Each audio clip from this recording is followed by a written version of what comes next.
Good morning, guys. How y'all doing? So the very first thing that you want to pay attention to if you're going to do a solar panel cleaning business, or if you're going to do any other type of roofing cleaning business, whether it's roofing cleaning, gutter cleaning, whatever the other case may be, there's 4 different types of roofing out here in our area, which is, Northern California. I'm sure there's other types somewhere else that you need to be aware of.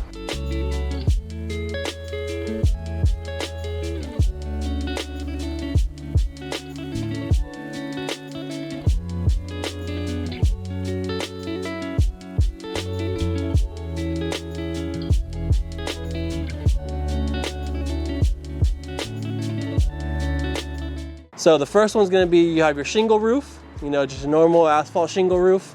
Second one's going to have your S-tile. These could be concrete or clay. Your third one's going to be your flat concrete tile. And then your last but not least is going to be a metal aluminum roof. All right, so these are the 4 different roofs that you really need to pay attention to, that you need to be aware of. That way you're able to know how to securely get on them, how to safely get off them, also how to walk on them. As always, if you guys don't know, it's Edgar with All One Solar Shine out here in the SF South Bay Area currently. We're currently in San Jose, California. But as always, we service anywhere from Mountain View, Los Altos, Palo Alto, down to Morgan Hill, Gilroy, and Hollister, everything in between. So if you guys are located in any of these cities, definitely give us a call. Don't forget though, we also have our second location out in Sacramento Valley. So if you're out in the Sacramento Valley, Roseville, Folsom, Sacramento, of course, give us a call. We definitely want to get you a quote. What's the most common type of roof you see? So the most common, I would say, is going to be the shingle roof, the asphalt shingle roofs. These range in different colors from black to brown to red, but the color is not really what matters right now. It's mainly just the texture or the material of it itself. So these are going to be the most common. They're also the safest to walk on, in my opinion. They're also the easiest to work with, in my opinion. So whether it's a light sprinkle, you can definitely also still work on these roofs. All right, if it's a heavy rain, regardless of any roof they may be, I personally would not work on them, and I definitely would advise that you don't work on them either, any roof. Now, if it's a light sprinkle, I would work on a shingle roof. They have the most texture, so you're able to really walk on them without slipping. You're able to really also sit down, get comfortable if you're in a tight little area and you maybe lay down. These are also the roofs that you can definitely do that. I'm not going to say it's the most comfortable, but you can definitely get it done and work on these roofs. So when it comes to that as well, you just want to just pay attention to the shingles. What they tend to do is when it comes to wind, they tend to lift up, they tend to fall off. So things like that, if you see any of that, you want to make note of it, let the homeowner know. That way they can get a roofer out here to patch that up, because they definitely don't want to cause any leaks. Got it. Now, talking about roofs, what kind of shoes do you advise people to get? So they have what's on the market called right now cougar paws. Cougar paws are really good boots, but they're not good when it comes to wet conditions. If you're going to be in the solar panel cleaning business, I personally do not recommend cougar paws. If you are going to be just in regular roofing, or if you're just going to do gutter cleaning, or maybe even roof cleaning but without water, then you can definitely look into the cougar paws. They definitely have the best traction, the best grip when walking on roofs. They're designed to walk on roofs. But if not, if you're going to be in wet conditions or using solar panel cleaning, just any non-slip, oil-resistant boot will work. You definitely want it to also be a waterproof boot, because when you're cleaning solar panels, a lot of that water will come back and spray on you. So you want to keep your feet as dry as possible. But ensuring that they have that non-slip, oil-resistant sole will help you have that better grip on the roof. Second type of roof is going to be your S-tile. So your S-tile are the ones that have those hills and valleys.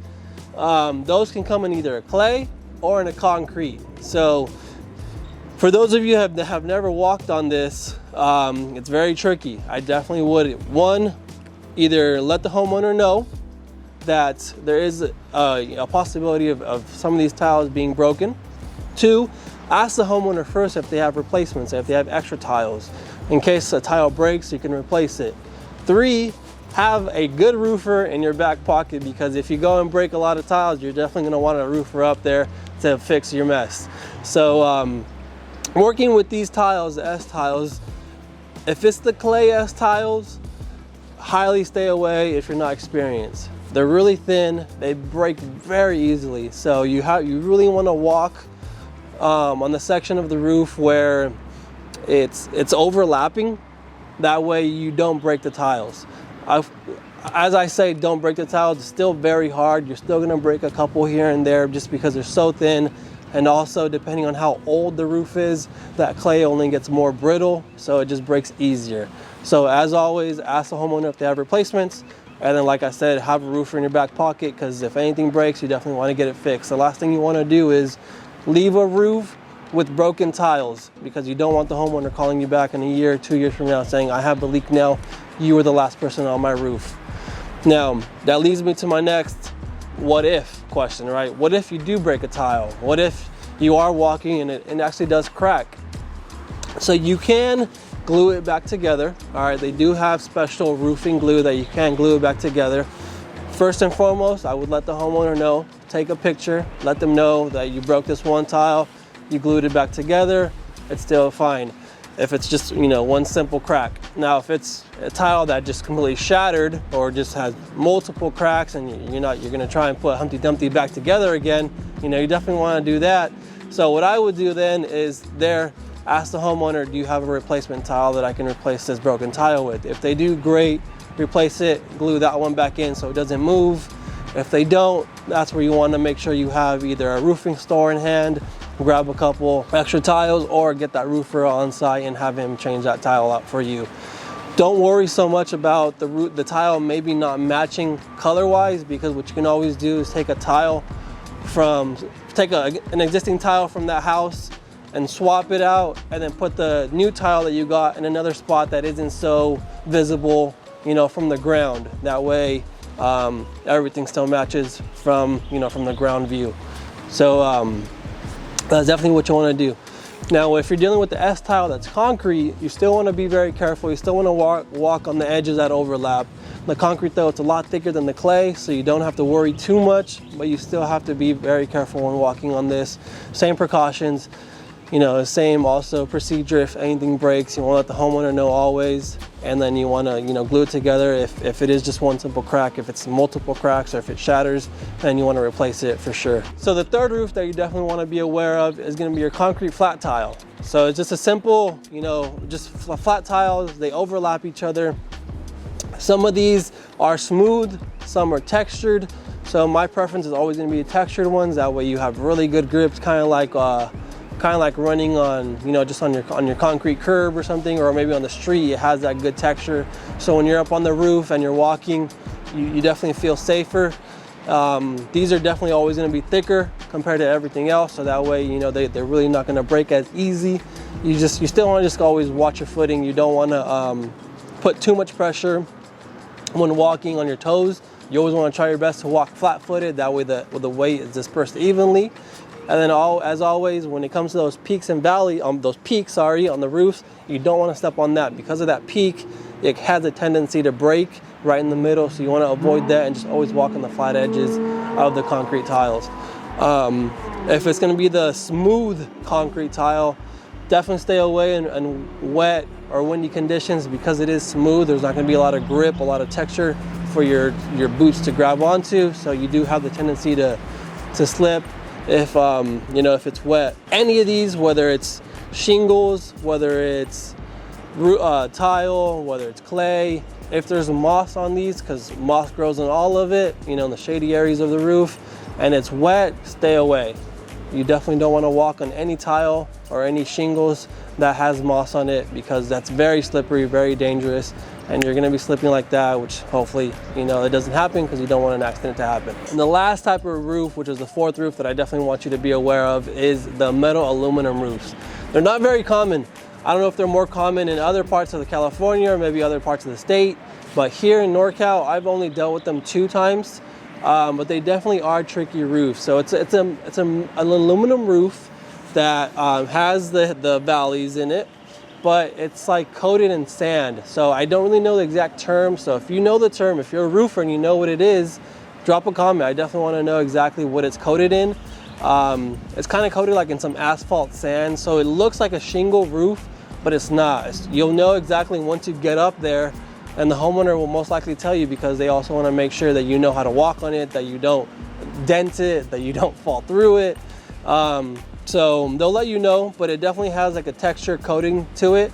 So it is good on the boots because you definitely do get a lot of grip. It's kind of like walking on asphalt shingle roofs.